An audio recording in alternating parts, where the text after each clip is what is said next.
Ողջույն սիրելի հայրենակիցներ, 5-րդ ալիք Նյուզայեմ եւ Երևան Today պարբերականները հարցազրույց են խնդրել երկրորդ նախագահ Ռոբերտ Քոչարյանից ստանալու պարզաբանումներ հետընտրական զարգացումների մասին։ Բարև ձեզ, պարոն նախագահ։ Բարև։ Ըստ կենտրոնական ընտրական հանձնաժողովի հրապարակած նախնական արդյունքների քաղաքացիական պայմանագիրը խորհրդարանում կունենա ոչ թե սահմանադրական մեծամասնություն, ինչի համար պայքարում էր Փաշինյանը, այլ պարզ մեծամասնություն, ինչը նշանակում է, որ չեն կարողանա օրինակ սահմանադրական օրենքներում փոփոխություններ անել կամ նոր օրենքներ ընդունել։ Բայց Փաշինյանը հենց գիշերը ընտրությունների ինքն իրեն շնորհավորեց մեծ հաղթանակի կապակցությամբ, դեռ կենտրոնական ընտրականը 10%-ն էլ քվեների չէր հաշվել այդ ժամի դրությամբ։ Ընդդիմադիր ուժերը եւ ընդդիմադիր ուժերի ձայնը տված քաղաքացիները տարակուսած են մի տեսակ ու չեն կողմնորոշվում։ Ի վերջո սա մեծ հաղթանակ է Նիկոլ Փաշինյանի համար, թե մեծ պարտություն։ Սա այն դեպքն էր, երբ հաղթանակը հայտարարվեց պանիխիդայի դեմքով ամբողջ այդ քաղաքացիական պայմանագրի թիմի մոտ եւ անձամբ Նիկոլ Փաշինյանի մոտ։ Կարծում եմ հերթական բլեֆներ փորձում անել, մտածելով, որ կկարողանան ազդել հետագա հաշվարկի վրա։ Եվ այն տարօրինակ կեցվածքը, որը ցուցադրեց նաև կենտրոնական ընտրական հանձնաժողովը գիշերվա ընթացքում ուղիղ հեռարձակումները դադարեցնելով եւ նույնիսկ իրենց կայքը սկսեց խաթարվել ինչ որ բարբերաբար փորձում էին գիշերվա ընթացքում ամեն ինչ անել, որ ասենց իրենց ուզած համոզիչ հաղթանակը նկարել։ Կարծում եմ սա էր, բայց իհարկե պատկերը լրիվ ուրիշ է, նույնիսկ իմ համոզմունքն է, որ առնվազն մի 10% իրենք տարբեր հանրակներով ավելացրել են։ Ամեն դեպքում ճշտող հարց ընդդիմադիր ուժերը տարբեր տեսակի եւ մասշտաբի ընտրախախտումների մասին են խոսում, ի վերջո սրանք այնպիսի խախտումներ են, որ կարող էին ազդել ընտրական ամբողջ process-ի վրա եւ պատկերի վրա արդյունքների։ Անկասկած ընտրական գործընթացը դա միայն ընտրությունների օրը չի, դա ամբողջ գործընթացն է մինչ ընտրությունները նաև եւ քարոզարշավը եւ միջ քարոզարշավը եւ խախտումները աննախադեպ խախտումներ էին այդ ընթացքում եւ այդ խախտումները անկասկած ամեն մի խախտումների բլոկ կարող էր ազդեցություն ունենալ վերջնական արդյունքների վրա։ Եթե ուզում ենք, ես կարող եմ նաև այդ բլոկերով բաժանել, ուղղակի չգիտեմ հերթականությունը ոնց է։ Ես ավելի կոնկրետ հստակ հարցը տամ, դուք բաժանեք։ Պարոն Քոչարյան, շատ էական է նաև հասկանանք, թե ինչպես հաղթեց իշխանությունը, եթե կարելի է դա հաղթանակ որակել, եթե նույնիսկ 50+1 չունեն, եւ ինչու պարտվեց ընդդիմությունը, այսինքն միասնական ընդդիմությունը չհաջողեցրեց հաղթել իշխանությանը։ Այսինքն ինչը օգնեց իշխանությանը եւ ինչը սխալ արեց ընդդիմությունը եւ արդյոք ես ուզում եմ այս հարցին նաեւ հավելել այն հանգամանքը արդյոք իշխանությանը օգնեց նաեւ միջազգային հանրության այն աջակցությունը, որը մենք նախընտրական շրջանում շատ ակտիվ տեսնում էինք, դա լինի եվրոպացի ղեկավարների աջակցության մասին, Հայաստանում կայացած այդ հավաքների մասին, ինչը օգնեց իշխանությանը եւ խանգարեց ընդդիմությանը։ Նայեք, ես բոլոր խախտումները կբաժանեմ մի քանի բլոկի։ Առաջինը եւ ամենից կարևորը կհամարեի հենց դրսի աջակցությունը, որը ուղղակի նախադեպ չուներ, սկսած Միացյալ Նահանգների փոխնախագահի հայտարարության աջակցության, հետո Տրամփ, Ռուբիոյի հենց օդանավակայանային այցը, այսպես կես ժամանոց մամուլի ասուլիսով Եվրո հանձնաժողովի նախագահի հայտարարությունները, տարբեր եվրոպական երկրների առաջնորդների, Մակրոնի ուղղակի նախադեպը չունեցող միջամտություն ընտրություններին, ես երևի մեծ փորձ ունեմ քաղաքականության մեջ, այդպիսի բան երբեք չի եղել։ Եվ միայն այս բլոկը արդեն բավարար է համարել, որ միջամտությունը եղել է այն աստիճանի, որը կարող էր ունենալ ազդեցություն վերջնական արդյունքների վրա։ Սա մեկ բլոկ։ Երկրորդ բլոկը սա նախադեպ ծախսերն էին բյուջետային, որոնք կարելի է հանգիստ համարել բյուջետային կաշառք ընտրողների ընտրական process-ի ժամանակ։ Եվ հատկապես կենսաթոշակների այդ բարձրացումը, որը նախատեսված չէր բյուջեով։ Վերջապես, եթե այդպիսի բան պլանավորում եք, դուք կարող եք դա նախատեսել բյուջեով, նախատեսված չէ։ Հակառակ այն ժամանակ Նիկոլ Փաշինյանը ասաց, որ թոշակառուին 10,000 դրամով ավելացնեն, չէի իմանալու թե ինչ անելու, եթե հիշում եք։ Հետո այդ ավելացումը, հետո տարբեր կարգի հարցերի լուծում, այսպես ասենք, ոտի վրա։ Օրինակ, արձակուրդում գտնող վարչապետը հանկարծ վարորդական իրավունքների այսպես բալային այդ համակարգի հետ կապված դժգոհության հարց է լուծում արձակուրդում գտնող վարչապետը։ Սա ուղղակի վարչական ռեսուրսի չարաշահում է ակնհայտ եւ համարում է, որ սա պետք է քրեա իրավական նաեւ գնահատական ստանա եւ ոչ միայն սա։ Սա երկրորդ բլոկն է եւ տարբեր գնահատականներով սա մոտ 1 միլիարդ դոլարի չափ գումար է նետվել, որի մի զգալի մասը նախատեսված չէր բյուջեով։ Եվ սա կարելի է համարել բյուջեի այսպես չարաշահում ընտրական գործընթացներում։ Բյուջետային ոլորտի աշխատողների վրա ճնշումը, որը բազմաթիվ էին, համատարած եւ նույնիսկ դիտորդները դա արձանագրել են։ Եվ վերջապես այն բռնաճնշումները, որը եղան ընդդիմադիր գործիչների նկատմամբ, կալանավորումներ, ձերբակալություններ շատ էին։ Նախադեպ չունի այսպիսի ծավալները, նույնիսկ ես ավելին կասեմ, Հայաստանում բոլոր տեղի ունեցած ընտրությունների ընթացքում միասին այդքան կալանավորումներ, ձերբակալություններ եւ քրեական գործեր չեն հարուցվել, ոնց որ միայն այս ընտրությունների ժամանակ։ Եվ նպատակ ակնհայտ էր քայքայել անդիմադիր շտաբերի աշխատանք, կազմալուծել այդ շտաբերը եւ ըստ էության խաթարել իրենց աշխատանքը։ Միայն այս բլոկը արդեն եւս բավարար է ընտրությունները ոչ լեգիտիմ համարելու համար, որովհետեւ այս գործողությունը ակնհայտ ազդել է վերջնական արդյունքների վրա։ Հիմա դուք պատկերացրեք այս 4 գործոնը միասին։ Չեմ ասում նույնիսկ ավելի փոքր հանգամանքները, օրինակ հանրայինի ակնհայտ կողմնակալությունը, հանրային հեռուստատեսության ակնհայտ կողմնակալությունը, բայց դա ասես միշտ էլ եղել է այս կամ այն աստիճանի։ Ես ասում եմ այն գործոնների մասին, որոնք երբեք այս ծավալի, նույնիսկ մոտիկ այս ծավալի չի եղել։ Եվ հիմա վերցրեք համակցված այս ամբողջը միասին։ Եվ սա իհարկե բերում է մեկ եզրակացության, որ այս ընտրությունները չեն կարող համարվել լեգիտիմ։ Կարող է ձեր հարցի ինչ-որ մի մասի չպատասխանել։ Ուղղակի հարցի ձեր պատասխանից մի հարց, եթե ըստ էության չենք համարում լեգիտիմ, գիտենք, որ դուք դիմել եք սահմանադրական դատարան վիճարկելու ընտրությունների։ Դիմելու ենք, դիմելու եք։ Ինչ ակնկալիք ունեք սահմանադրական դատարանում, մենք գիտենք, որ այնպիսի արդեն դատավորներ կան, որոնք իշխանություն էին մի ժամանակ, ընդ որում կուսակցական էին, եւ հիմա դարձել են սահմանադրական դատարանի դատավոր։ Ակնկալիք չկա, բայց այս process-ով մենք պետք է անցնենք, որովհետեւ սահմանադրական դատարանի նիստերը բաց են, եւ մենք այս ամենը պետք է ցույց տանք եւս մեկ անգամ մեր հանրությանը, թե ինչ է կատարվել ընտրությունների ժամանակ։ Միջև ընտրության օրը եւ ընտրության օրը եւս։ Հիմա սա է լինելու։ Ակնկալիք, ես օրինակ ակնկալիք չունեմ, բայց այնուամենայնիվ պետք է դիմել այս ամենը ֆիքսելու համար։ Պարոն նախագահ, ես թերևս քաղաքացիներին ամենահուզող հարցին կանդրադառնամ։ Արդյունքները հրապարակելուց հետո բազմաթիվ կոչեր են հնչել ընդդիմադիրներին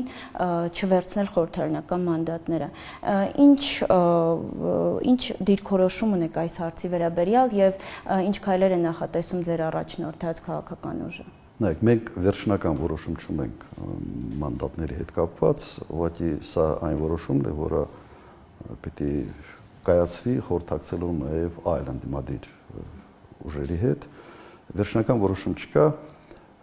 բայց հետևյալը պետք է ասեմ, պայքարը եթե պետք է շարունակվի, ապա պետք է օգտագործես բոլոր գործիքները, որոնք հնարավոր են։ Հիմա մանդատները դա լուրջ գործիք է պայքարը շարունակելու համար։ Իմ անձնական մոտեցումը սա է, բայց կրկնեմ, վերջնական որոշումը չկա։ Բայց որ պայքարը շարունակելու են, ուղղակի այստեղ կասկած չի կարող ունենալ։ Նաև փողոցը նկատի ունեք։ Նաև փողոցը տարբերությունը հետևյալի մեջ է։ Լեգիտիմությունը իսկապես լուրջ կասկածի տակ է։ Իշխանության լեգիտիմությունը երբ կասկածի տակ է, սա այլ մթնոլորտ է ձևավորում նաև ներսում։ բոլորը տեսնում են, թե ինչ է կատարվել։ Բոլորը, նույնիսկ նրանք, ովքեր քվեարկել են ԿՊ-ի համար, իրենք սա տեսնում են։ Սա նշանակում է, որ իրենց վարած քաղաքականության եւ իրենց անցկացրած ընտրության, այսպես ասենք, փլատակների տակ մնալու է հենց ԿՊ-ն։ Եվ չեմ կարծում, որ դա տևելու է շատ երկար։ Պարոն նախագահ, միասնական ընդդիմությանը շատ հարցեր են ձևակերպում քաղաքացիները, մեր խմբակրությունը միայն ամեն օր մի քանի զանգ է ստանում։ Ես փորձել եմ ընդհանուր բովանդակությունը ձևակերպել եւ հարցը ուղղել ձեզ։ Մարդիկ հիմնականում ուզում են հասկանալ, արդյոք ընդդիմադիր հիմնական ուժերը, որոնց իրենք ձայն են տվել, մտածում են միասնական շտաբ կամ գործողությունները համակարգելու այլ ուղի գտնելու ուղղությամբ։ Նախաձեռնում են արդյոք միասնական հանրահավաք կամ բողոքի որևէ այլ գործողություն։ Այդ շփումը հիմա կա, կոնսուլտացիաներ իրար հետ անց են կանցնում, միասնական գործողությունները ինչպիսին է կլինեն, ցույց կտա ժամանակը։ Այս պահին ես չեմ կարող դա ասել, բայց ինֆորմացիայի փոխանակում դե մտահոգությունը բոլորի մոտ է։ Եվ այն ինչ կատարվում է հիմա, օրինակ ԲՀԿ-ի ձայների հետ, ուղղակի եւս մի արտարոց բան է։ Ընտրական հանձնաժողովը կայացել է որոշում, որը իրավունք ուղղակի չունի։ Ինքը չի կարող անվավեր ճանաչել որևէ տեղ։ Ինքը կարող է, այսպես ասենք, այդ տեղամասում նոր ընտրություն կազմակերպել, բայց զուտ անվավեր ճանաչելու իրավունք չունի։ Ընդհանրապես կենտրոնական ընտրական հանձնաժողովի կեցվածքը շատ տարօրինակ էր ամբողջ գիշերը։ Եվ իսկապես հարցեր է առաջացնում։ Սա ԿՊ-ի շարունակությունն է, կենտրոնական հանձնաժողովի նախագահը, նախկին ԿՊ-ական պատգամավորը եւ անաչառության որևէ նշուլ էլ այստեղ ոչինչ չկա։ Սա մեծ հարցեր է առաջացնում եւ ավելացնում է ոչ լեգիտիմ, այսպես ընտրությունների ընկալմանը բավական լուրջ փաստարկներ։ Մանդատները վերցնելու հետ կապված դուք ձեր անձնական կարծիքը արդեն ասացիք եւ նաեւ ԲՀԿ-ին է վերաբերում ինչ որ մասով հարցս, արդեն քննարկումներ կան լրատվական դաշտում այն մասին, որ եւ նախկին ԿՊԱ-ականներից մեկն էլ ուղիղ ասաց, որ գիտի, որ Խաչատուր Սուքիասյան անունով ԿՊԱ-ականը բանակցություններ է վարում Բարգավաճ Հայաստանի հետ, որպեսզի փորձեն քաղաքացիական պայմանագրի կողմը քաշել, իհարկե Իվետա Տոնոյանը կտրականապես հերքեց, անվանեց անպարկեշտ բամբասանք այդ խոսակցությունները, բայց ընդդիմությանը ձայն տված քաղաքացիներին շարունակ է այս հարցը հուզել հետևյալ կոնտեքստում։ Արդյոք մանդատները վերցնելու դեպքում խնդիր չի առաջանալու ընդդիմության համար, որ Նիկոլ Փաշինյանը այնուամենայնիվ կսկսի փորձել ձայներ վերցնել ընդդիմությունից, այսպես ասած, իրենով անել եւ ստանալ արդեն սահմանադրական մեծամասնություն։ Կարծում եմ ամեն մի քաղաքական ուժ պատասխանատու է իր, այսպես ասենք, ցուցակի համար։ Այդ տեսանկյունից մարդիկ, որոնք անցնում են խորհրդարան Հայաստան դաշինքի ցուցակով, չեն կարող որևէ կասկած առաջացնել, կարծում եմ, եւ անցած 5 տարին ցույց են տվել, որ պայքարող են եւ անզիջում, այսպես պայքարող մարտական ոգի ունեցող մարդիկ են։ Չեմ կարծում, ենթադրում եմ, որ իշխանությունը փորձելու այդ ճանապարհով գնա, բայց սա մի պայքար է, որը, այսպես ասենք, լինելու է, պետք է ակնկալենք, որ այդպիսի քայլեր անելու են, բայց ամեն մի քաղաքական ուժ պետք է կարողանա վերահսկի իր ցուցակը։ Այստեղ sense կանխագուշակել, թե ինչ է լինելու, ինչ չի լինելու, եւ որ կարող է լինել դրա համար ինչ որ այս կամ այն քայլերը չանել, չեմ կարծում, որ ուղղակի ողջամտության շրջանակները մեկնում այդ մոտեցումը։ Շարունակելով մանդատ վերցնելու թեման, տեսեք ինչ են ասում ձեզ ընդդիմախոս քաղաքացիները կամ կուսակցությունները, իրենց ներկայացուցիչներ, ասում են վերցնելու է գնաք եւս 5 տարի նստեք խորհրդարանում, օգտվեք աշխատավարձից, գնաք գործողումներ, հետո ոչ մի արդյունք չտաք, վերցնում եք ինչ անեք։ Նայեք, մենք մեր մանդատների հետ կապված, մանդատների այսպես հավաքական ուժի հետ կապված օգտագործել ենք բոլոր հնարավորությունները։ Եվ զուգորդել ենք միշտ այդ հնարավորությունները փողոցային պայքարի հետ։ Առնվազն 2 մեծ ցիկլ այդ պայքարի մենք ունեցել ենք։ Հասել ենք նպատակին չէ, բայց ամենայն դեպս ես չեմ տեսնում որևէ պահ, երբ կարող եմ ասել մենք ի վիճակի ենք եղել անել ավելինը եւ չենք արել։ Սա փաստ է։ Հիմա հնարավորությունը ավելի մեծ է իրականում եւ մանդատների քանակի առումով հնարավորությունը ավելի մեծ են եւ կա մեկ այլ քաղաքական ուժ, որը մեզանից ավել մանդատներ է ստացել, ասենց ավելի թարմ նոր դեմքերով հանդես են գալիս։ Ես կարծում եմ այստեղ պայքարի նոր բավական հետաքրքիր բան է բացվում, հնարավորություն է բացվում։ Ու դրան գումարենք հետևյալ հանգամանքը, որ իշխանության լեգիտիմությունը կասկածի տակ է լինելու, անկասկած ամբողջ այդ ժամանակահատվածում, ինչ չի եղել նախորդ ժամանակներում, եւ երևի նկատելի է, որ ընդդիմադիր ձայները շեշտակի ավելացել են։ Ըստ էության, եթե նաեւ փոշիացված ձայները փորձեն գնահատել, ապա այստեղ էլ մեծ մասը եւս ընդդիմադիր ձայներ են, 600,000-ից ավել։ Եթե դրանց 10% դուրս գա փողոց, բավարար է մեկ տարում այս իշխանության հարցը լուծել։ Պոտենցիալը կա։ Հիմա ինչպես կարողանանք այդ պոտենցիալը օգտագործենք, սա արդեն կախված է եւ մեզանից եւ որոշ զարգացումներից կապված այն իդեալիայից, որ այսօր Հայաստանում կա։ Եվ իդեպ ձեր հարցին ես մի բան կավելացնեմ, միջ այդ տված հարցին ես 4 բլոկ եմ բերել տարբեր գործոնների, ամենից որոշիչը իմ կարծիքով եղել է դրսի աջակցությունը։ Ինչի համար, որովհետև դրսի աջակցությունը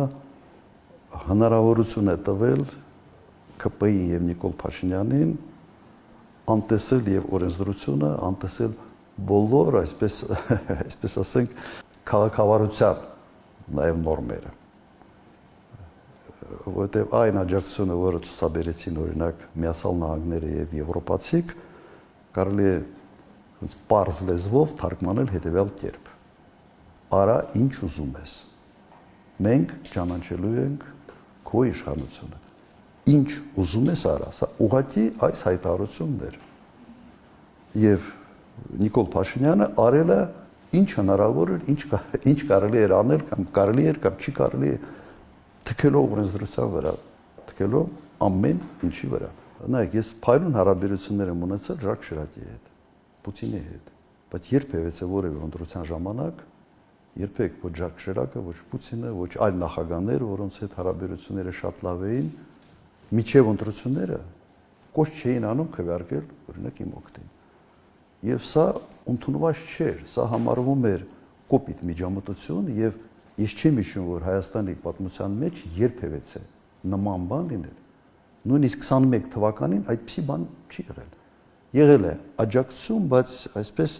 որոշակի միջնորդված աջակցություն դրսի ուժերի կողմից։ Այսպիսի միջամտությունը ինքը իրենով արդեն մեծ հարցական է դնում արդյունքների լեգիտիմության վրա։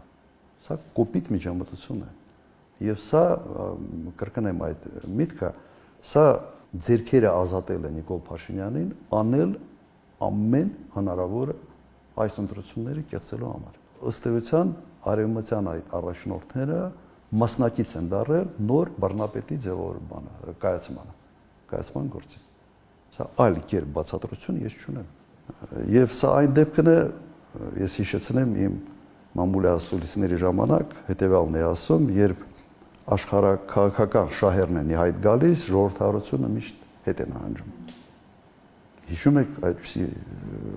մոտեցում միշտ արտահայտել եմ, սա պարզ ճշմարտություն է։ Այսօր այդ վիճակն է։ Միացյալ Նահանգները ունի հսկայական փորձ բռնապետերի աջակցության, երբ հենց աշխարհաքաղաքական շահերից ելնելով Պինոչետին էին պաշտպանում, պահում, Սամոսը պաշտպանում, պահում, նույնիսկ կա հայտնի արտահայտություն, եթե չեմ սխալվում Ռուզվելտն էր, որ ասում էր շանորդի է, բայց մեր շանորդին է։ Հիմա այս վիճակն է։ Հիմա ինչն է այստեղ վտանգավոր եւ ինչու մենք հայտնվեցինք այդ վիճակում։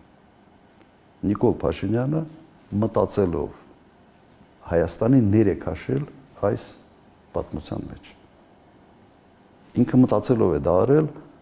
այդ աջակցությունը ստանալու համար։ Կներեք, բայց դա գին պետք է ունենա աջակցությունը, ինչ գնով, ինչ գին ենք վճարելու։ Հիմա գինը հենց այդտեղ հայտնվելն է։ Ինքը արել է ամեն ինչ, եթե ուղղակի ես հիշեցնեմ, Բրյուսել գնացին Ռուսաստանից պաշտպանվելու հիբրիդային այդ միջամտությունից, պատերազմից պաշտպանվելու խնդրանքով եւ ինքը ներքաշեց Հայաստանը այստեղ մեկ պատճառով՝ ստանալ այդ աջակցությունը արևմուտքից եւ օգտագործել այդ աջակցությունը ամբողջ ծավալով ընտրախախտումների մեջ մխրճվելու համար։ Սա է նպատակը եւ այդ նպատակին ինքը ասել է։ Բայց գինը տալու է հայ ժողովուրդ։ Որտեղ ինքը մցրեց մի շատ անցանկալի հակադրության մեջ Արևմուտք Ռուսաստան։ Հիմա ստացվում է այնպես, որ Փաշինյանի հաղթանակը Արևմուտքը համարում է իր հաղթանակը, ավտոմատ Ռուսաստանը պետք է համարի իր պարտությունը եւ Փաշինյանի ձախողումը Արևմուտքը սկսելով անցալել որպես իրենց ձախողումը, Ռուսաստանը իրենց հաղթանակը։ Սա լավ տեղ չի բերում երկիրը ընդհանրապես։ Եվ իմ բոլոր հանրային ելույթների ժամանակ ես միշտ զգուշացնում եմ, որ սա լավ տեղ չի, մի տարեք այդտեղ։ Բայց հետևողականորեն Նիկոլ Փաշինյանը Հայաստանը տարավ հենց այդտեղ։ Դա է պատճառը, ներեցեք, որ Պուտինը չի դեռևս չի շնորհավորել Փաշինյանին եւ հապաղում է կարծես։ Ինչ որ դուք ասում եք, դա հետևանք է։ Իհարկե, այս հակադրության մեջ, երբ Եվրոմիություն Ռուսաստան թշնամական են հարաբերությունները, Եվրոմիությունը ըստ էության քաղաքական միավորից դառնում է ռազմաքաղաքական միավոր եւ թշնամացած են Ռուսաստանի հետ եւ Հայաստանը մտցնել այդ կոնտեքստի մեջ, սա անպատասխանատվություն է։ Ընտրությունները ինքը շահեց, Հայաստանը դրանից տուժեց եւ սրա հետևանքները ծանր են լինելու հենց առաջերտին հենց իրեն համար, Նիկոլ Փաշինյանի համար, բայց նաեւ հայ ժողովրդի համար։ Պարոն նախագահ, Ռուսաստանը դեռ մայիսից արդեն սկսել է այդ սահմանափակումները մի շարք հայկական արտադրանքների նկատմամբ եւ Փաշինյանն ասում է, ότι Ռուսաստանի սահմանափակումներից հետո Հայաստանի ծաղկի արտադրողը ընկել է ծաղկային դրախտի մեջ։ Ասում է Նիդերլանդների վարչապետն է իրեն զանգել եւ Հայաստանի ծաղիկը հասանելիություն է ստացել ծաղկի վաճառքի աշխարհի ամենամեծ պլատֆորմին, հա։ Իսկ հպականներն էլ ասում են, օրինակ, եթե մեր անտառային գեղեցկուհի տանձի համը ընկնի ճապոնացիների բերանը, նրանք այլ միրգ չեն գնի։ Փաշինյանն ասում է, մենք այնքան կխթանենք դեպի Եվրոպա արտահանումը, որ կարող է Հայաստանում միրգ չմնա եւ մենք Ֆրանսիայից ծիրան խնդրենք հետ բերեն։ Որքանով եք այս ամենը լուրջ համարում։ Նայեք, հերթական հեքիաթներն է, որով փորձում ենք կերակրել մեր ժողովրդին։ Հերթական հեքիաթներն են։ Մենք շատ ենք կախված Ռուսաստանի շուկայից։ Ինչ ուզում են խոսան եվրոպական շուկայի մասին, եվրոպական շուկան պաշտպանված է արտահանումներից, այլ երկրներից, ներմուծումներից ավելի ճիշտ։ Հիմա սա բան է, այս մարդը այնքան է ստել, որ հիմա հավատալ Նիկոլ Փաշինյանի ասածներին, ուղղակի ինչ ասեմ, միամտությունը մեկ այլ աստիճան է։ Քանի որ խոսքը գնաց այս ծաղիկների մասին, նայեք, Նիդերլանդները իրենք երևի Եվրոպայի ամենից խոշոր ծաղիկ արտահանողներն են եւ իրենք հարթակ են, այսպես ասենք, այդ բիզնեսի համար։ Հիմա կարող են ինչ որ ցուցադրական մի խումբ ինչ որ ծաղիկներ, վարդեր տանեն եւ Հոլանդիայից արտահանեն մեկ ուրիշ տեղ։ Բայց դա երբեք չի կարող լուրջ գործոն դառնալ Հայաստանի տնտեսության համար, Հայաստանի գյուղատնտեսության համար եւ ծաղիկ աճեցնողների համար հնարավոր չէ։ Միգուցե կարող եմ ավելի մանրամասնություններ այստեղ ուղղակի բերել, Հոլանդիայում հետեւյալն է, իրենք լուրջ քանակի ծաղիկներ են ներմուծում 3 երկրներից՝ Կենիա, Էկվադոր, Կոլումբիա։ Լուրջ քանակ եւ բերում են եւ արտահանում, այսպես ասենք, ուղղակի sense բորսայի պես մի բան է, որտեղ այդ ծաղկի բորսայական ոճի առևտուր են իրականացնում։ Եվ Կենիայում եւ Կոլումբիայում եւ Էկվադորում բնակլիմայական պայմանները իդեալական են։ Ջերմոցները ձմեռը չի ստակացնում, sense մշտական գարուն, այսպեսի արտահայտություն կա կլիմայական առումով, sense իդեալական է։ Հայաստանը այլ տեղ է, այլ կլիմայական պայմաններում դու չես կարող գնային առումով մրցել։ Սա նշանակում է պետություն անընդհատ պիտի սուբսիդավորի։ Դե խոստացել եք փաստացի։ Բայց այդքան փող որտեղից։ Եվրոպացիները դա 50 միլիոնը տալիս են։ Ամբողջ գյուղատնտեսությունը դու անընդհատ սուբսիդավորելու ես ամեն մի ծաղիկի համար ինչ որ գումար ես տալու, դուր մի հատ տեսնենք հետո դու թոշակներ ինչ գումարով ես տալու, այլ կարգի ծախսեր ոնց ես անելու։ Մի 8 միլիարդով էլ կավելացնի։ Աբսուրդ է, սա ուղղակի, ասենք ասենք, շատ փոքր ծավալների վրա փորձում են հերթական անգամ մարդկանց հանգստացնել, որ խնդրեմ չկա, մենք էս կանենք, այն կանենք եւ այլ եւ այլ։ Եվրոպական շուկան շատ ծանր շուկա է եւ այդ շուկայում տեղավորվելու համար հսկայական ծախսեր են անհրաժեշտ անել հենց առաջերտին Հայաստանում եւ սուբսիդավորման աստիճանը վերի ուրիշ աստիճանի պետք է բերեն։ Այդ փողերը Հայաստանը չունի։ Եվ հարցը հետեւյալի մեջ է. իսկ հանուն ինչի այս խնդիրները։ Մի հատ հասկանանք հանուն ինչի։ Կա աշխատող շուկա։ Դու քայլեր ես արել, խնդիրներ ես ստեղծել միայն քո աթոռը պահելու համար եւ ամբողջ ժողովուրդը այդ գինն է տալիս քո աթոռը քո տակին պահելու համար։ Արշիտ է։ Անկեղծ ասած ես այդ տրամաբանությունը չեմ հասկանում։ Երբ որ ասում եմ սուբսիդավորել, դու քո գրպանից չես սուբսիդավորում, դու սուբսիդավորում ես Հայաստանի Հանրապետության բյուջեից։ Այդպես է, չէ՞։ Ուրիշ աղբյուր դու չունես։ Հիմա Հայաստանի Հանրապետության բյուջեն կարող էր հանգիստ սուբսիդավորել,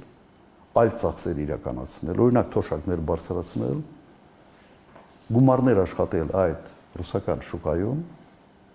հիմա ավելորդ ծախսեր առաջանում գյուղատնտեսության համար։ Հանուն ինչի, հանուն քո աթոռի,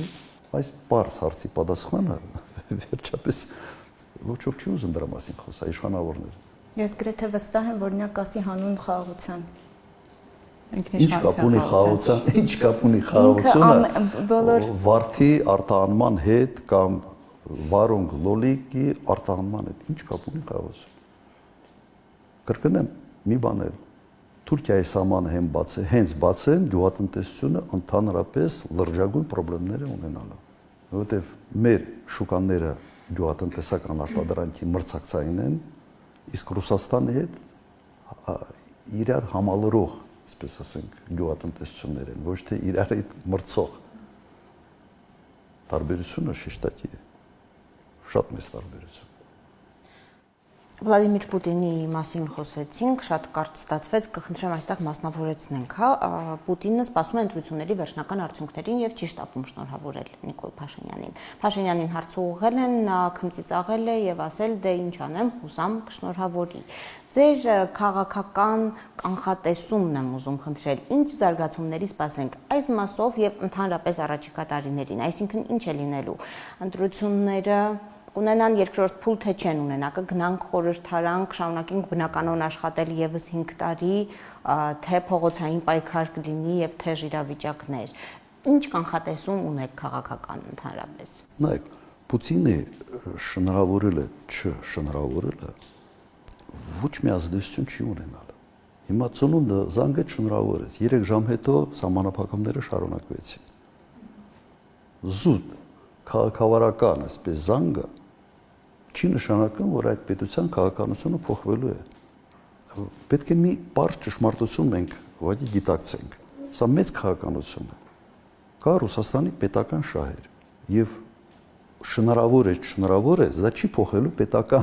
պետական շահերի այդ վեկտորը։ Հայաստանը միշտ դիտվել է որպես բարեկամական երկիր։ Այն ինչ անում է Հայաստանը, այդ շեշտադրումը փոխում է էապես։ Հայ ժողովրդին շարունակելու են դիտել որպես բարեկամ ժողովրդին, այս կառավարությանը դիտելու են որպես ոչ բարեկամական կառավարություն, որտեղ այս կառավարությունը գնում է դեպի Ռուսաստանի թշնամիների։ Այսօր դա է վիճակը։ Հիմա կարող է 5 տարի հետո պատկերը փոխվի։ Չի երևում, որ 5 տարում կփոխվի, սա կարծում եմ մի հերթական մեծ ցիկլն է։ Ըստ էության Եվրոպայի հետ գնում է սառը պատերազմ, Եվրոմիության հետ, թեժ պատերազմ Ուկրաինայի տարածքում, ընդհանուր առմամբ սառը պատերազմ, եւ այդ սառը պատերազմի ժամանակ Հայաստանը բռնել է ճանապարհ դեպի ինտեգրվելու Ռուսաստանի թշնամիների հետ։ Ոնց կարող է մի հատ շնորհավորանքը փոխել, այդ սխեման պիտի փոխես։ Այդ սխեմայի տակ, այդ վտանգավոր սխեմայի մեջ Հայաստանը չպետք է մտներ։ Ամբողջ հարցը դրա մեջ է։ Դու չես կարող նույնը շարունակել կամ ասել, գիտեք, այս երկու աթոռի վրա նստած եմ, այդ երկու աթոռի վրա նստելու համար Սենց քո մարմնի մի տեղը բավարար չի ստացվում։ Հասկացաք, ի սկզբանե այս իշխանությունը դրել է Հայաստանը բավական պրոբլեմային վիճակի մեջ։ Մենք չպետք է տեղ հայտնվենք։ Մենք պետք է փորձեինք բալանսավորված կոմպլեմենտար քաղաքականություն տանենք։ Բայց ինքը դարել է մեկ նպատակով, այդ կրկնեմ այդ միտքը։ Լեգիտիմության կամ ընտրություններ ճանաչելու, չճանաչելու կնիքը սենց տրադիցիոն բանի մոտ է, չէ, արևմուտքի մոտ է։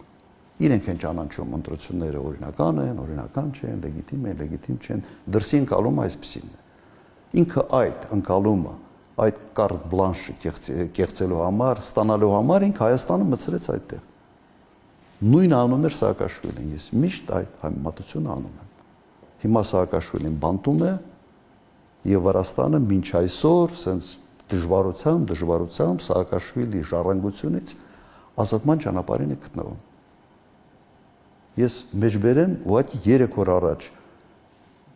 Վրաստանի խորհրդարանի նախագահի հայտարարությունը։ Նկատել եք թե չէ։ Հետևյալի մասին էր, որ այդ առանց վիզաների, այս безվիզ կոչեցյալի մասին ասեց հետևյալը. Եվրոպացիք դրդում են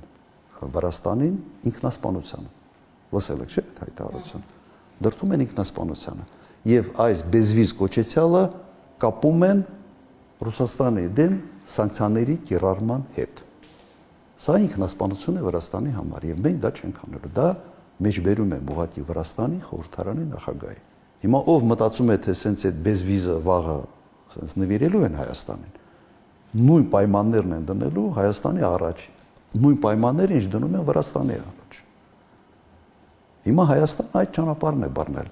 Հիմա եթե դու գնալու ես այնտեղ, ես չեմ բացառում, որ Ռուսաստանն էլ վիզային ռեժիմներ մտցնի Հայաստանի նկատմամբ։ Այդ դեպքում 2 միլիոն հայերը պատկերացրեք պետք է գնան վիզաներով, իսկ ուր եք տանում այս երկիր, ինչ եք անում։ Այդ դուք ասում եք, որ այսպիսի իրավիճակ կլինի, բայց ակնհայտ է, որ Նիկոլ Փաշինյանը չի պատրաստվում փոխել իր քաղաքական կուրսը։ Ակնհայտ է նաև, որ քաղաքացիական պայմանագիրը համենայն դեպս նախնական արդյունքներով հնարավորություն ունի ընտրել Նիկոլ Փաշինյանին 3-րդ ժամկետն անունի մեջ վարչապետ։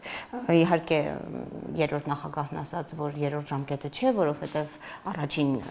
երկուսի դեպքում արտահերթ էին եղել ընտրությունները, այստեղ էլ ձեր կարծիքը հետաքրքիր է, դեպս 3-րդ ժամկետը ի վերջո թե ոչ։ Եվ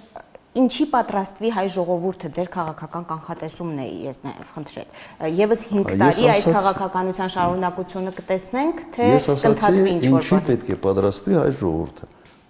Լրջագույն խնդիրների։ Որովհետև տվյալ դեպքում երկիրը մեկ ինտեգրված տնտեսական համակարգից փորձում է տեղաշարժվել դեպի մեկ այլ անորոշ համակարգ։ Այսինքն Փաշինյանը պատրաստ չի քեզ նույնիսկ Ուկրաինայի պարագայում ինչպիսի համանախապակումներ են մտցրել օրինակ լեհերը չեն թողնում, արգելում են ապրանքների ազատ տեղաշարժը։ Հիմա ուրեմն Հայաստանը մտնում է турբուլենտության մի լուրջ փուլի մեջ, անընդհատ լրջագույն տնտեսական հարցեր, տնտեսական խնդիրներ եւ այսպես ասենք, սա այս турբուլենտությունը շատ թանկ է նստելու եւ հայ ժողովրդի համար եւ չեմ կարծում որ Նիկոլ Փաշինյանը ի վիճակի է սա մարսել շատ փոքր է ինքը դա մարսելու համար ոչ այդ գիտելիքները ունի ոչ այդ ռեսուրս ազդեցության ունի նաեւ այս ընտրությունները ցույց են տալիս որ այդ ազդեցություն այդ ռեսուրսը դու այլևս չունես կաշառեցիր մարդկանց բյուջեի միջոցներով հետո այդ միջոցները շեշտակի նվազելու են չես կարողանալու այս կաշառելու տեմպը պահել հետո խնդիրները ունենալու դիմելու է Եվրոմիության, ասելու է մի քիչ էլ փող տվեք, Զելենսկու պատմությունը սենց ուղղակի ոչ թե պատերազմային վիճակի, այլ տնտեսական, ասենք պատերազմի վիճակի բերել է հայ ժողովրդի գլխին։ Սա է անում այս մարդը։ Ինքը իր տեսակով դուք չեք տեսնում, ինքը պետք է ստեղծի լարվածություն, թշնամություն, իր ոնց որ ապրելու միջավայրն է, թթվածինն է, որը ինքը ապրում է։ Ներողություն եմ խնդրում, բայց ես ոչ թե նկատի ունեի, թե ինչ է ուզում եւ կամ ինչ է անում Փաշինյանը, այլ արդյոք ունենալու է հնարավորություն անելու դա եւս 5 տարի։ Ես հենց դրա մասին եմ ասում, որ չի մարսելու ինքը այս կարգի турբուլենտությունը չի մարսելու եւ ընդդիմությունը իհարկե այս ամենի ֆոնի վրա շատ մեծ հնարավորություն է ունենալու իր հարցը լուծելու։ Վիճակը կտրականապես փոխվում է։ Այսինքն, ասենք, կիսահղի վիճակում մնալը մի քիչ դժվար է։ Հիմա այդ հղիությունը մի քիչ ուրիշ տեղա տարել։ Չի մարսելու հետ կապված ինչ է, այսինքն տեղի ունենալու, պարոն Քոչարյան, մենք տեսնում ենք, որ Ռուսաստանը ընտրություններից անմիջապես հետո հերթական սահմանափակումներն է իրականացրել եւ իշխանությունը Նիկոլ Փաշինյանը մանևրում է, չի ասում հստակ ԵԱՏՄ-ի հետ կապված իր քաղաքականությունը, ՀԱՊԿ-ի հետ կապված ասում է դե մի գիտություն կընդունենք մենք դա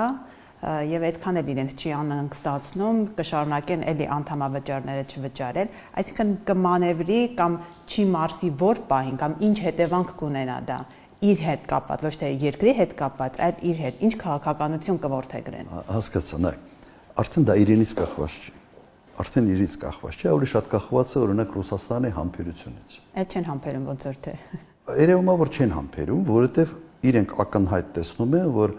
այնինչ ինքը միջ այդ արել ուղղակի ստել է, խաբել է, ժամանակ է ձգել, նաև ընտրությունների հետ կապված։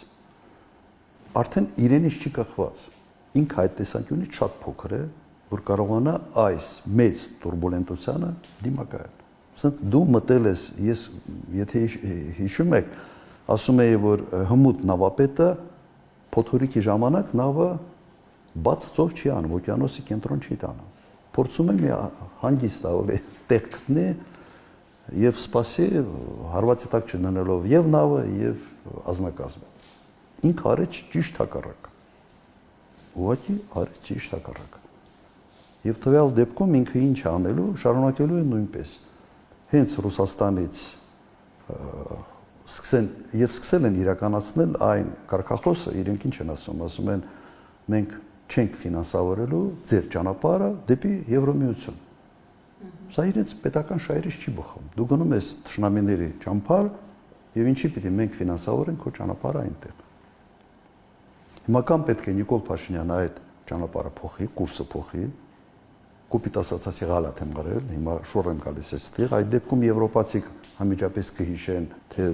ոնց որ Վրաստանի հետ եղավ, կսկսեն հիշեցնել, թե այս ճիշտ չես արել, լեգիտիմ չես, այս չես, այն չես, կամ պետք է փորձի եւս այս խաղը տանել։ Խաղ տանելու ռեսուրսը ավարտվել է։ Այն լուֆտը, որով ինքը կարողանում էր խաղալ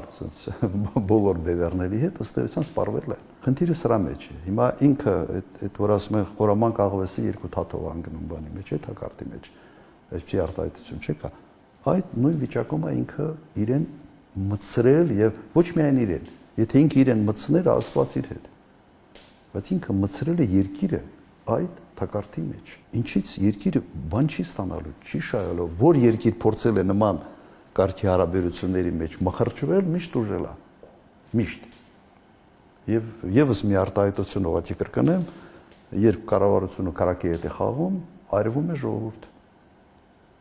Եվ մենք դա ենք ասում, եւ երևի նկատել եք, որ ամբողջ այս քարոզարշավի ժամանակ ես օրինակ միշտ դա էի փորձում շեշտել։ Մենք շատ հանգիստ կարող ենք լավ հարաբերություններ ունենալ Ռուսաստանի հետ, փող աշխատել Ռուսաստանի հետ հարաբերություններում, փող ծախսել Եվրոպայում, Դուբայում, որտեղ ուզում ես։ Ինչի ես քանդում այն սխեմա, որը հաջողությամբ աշխատում է։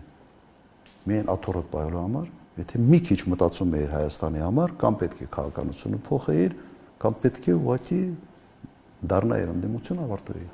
Որքան է հավանականությունը, որ Ռուսաստան գնալուց ասի սխալ եմ արել եւ Ռուսաստանում հասկանա, որ իսկապես Նիկոլ Փաշինյանը սխալվել է եւ հարաբերությունները նախկինի մակարդակին վերադառնան։ Պապայիսարև մոդելը, հա, Պապայիսարև մոդելը չի աշխատում։ Բանկա չէ, որ ասում Մոսկվա слезам не верит, այդ ֆիլմի այդ բանը անունը մեմա դարել շատ հարցերում։ Ինքը քաղաքականությունը պետք է փոխի։ Ուղղակի ասելով այլևս չի անցնում։ Ինքը քաղաքականությունը պետք է կտրականապես փոխվի, բայց ինքը չեմ կարծում, որ ինքը փոխելու է, որովհետև իր տերերը այլ բան են իրեն թևադրում եւ ինքն է ուզում նաեւ սա, այսպես ասենք, այդպես չի, որ ինքը միայն թևադրում են։ Ինքը մտել է այնպիսի հարաբերությունների մեջ, որտեղ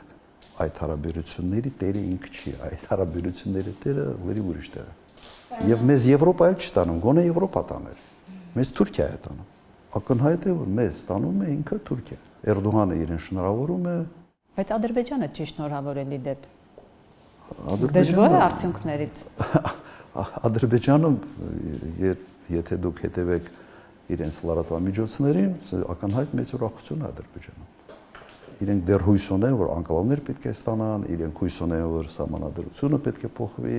եւ սա շարունակվելու է։ Բայց այն, որ Փաշինյանը ունի սահմանադրական մեծամասնություն ունի դեպ եւ փաստացի չի կարող փոխել մայր օրենքը այն մանդատներով, որ ունի նախնական արդյունքներով համենայն դեպս։ Իսկ դա հենց այն էր, ինչ ուզում էին Թուրքիան եւ Ադրբեջանը համենայն դեպս խաղաղության պայմանագիր կոչվածը ստորագրելուց առաջ։ Սա չի խառնում նաեւ նրանց Բաքվի եւ Անկարայի խաղաքարտերը։ Իրենք կարող են էլի սпасել։ Իրենց այս վիճակում այն վիճակը չի, որտեղ իրենք պետք է ինչ որ շտապեն եւ այլն։ Ասում են դու էսել պիտի անես գնա ոնց ուզում ես արա։ Տեր ու ծառայի հարաբերություններն են, այստեղ հավասար գործընկերների հարաբերությունները չեն։ Ալիև ասելու է գնա ոնց ուզում է, իմ խնդիրը չի, գնա սահմանադրությունը փոխի։ Ինքը պիտի հարձակվի ընդդիմության վրա, պետք է փորձի, այսպես ասենք, իր այդ պարտավորությունը կատարել եւս շարունակելով ճնշումները։ Եվրոպացիներին կասեն, դե ինչ անեն, պետք է ճնշեմ, նրանք աչք կփակեն այդ ճնշումների վրա, այն մոդելով շանորդի է, բայց մեր շանորդին է այդ մոդելով շարժվեն, այսպես է, աշխարհը դաժան է, ասենց ռոմանտիկ պատկերացումները աշխարհի մասին ուղղակի սխալ պատկերացումներ են, չպետք է դու հայտնվես այդպիսի տեղ ու մտցնել քո երկիրը այդպիսի հարաբերությունների արանք։ Շնորհակալություն։ Շնորհակալություն, նախագահ։ Ձեզ շնորհակալություն։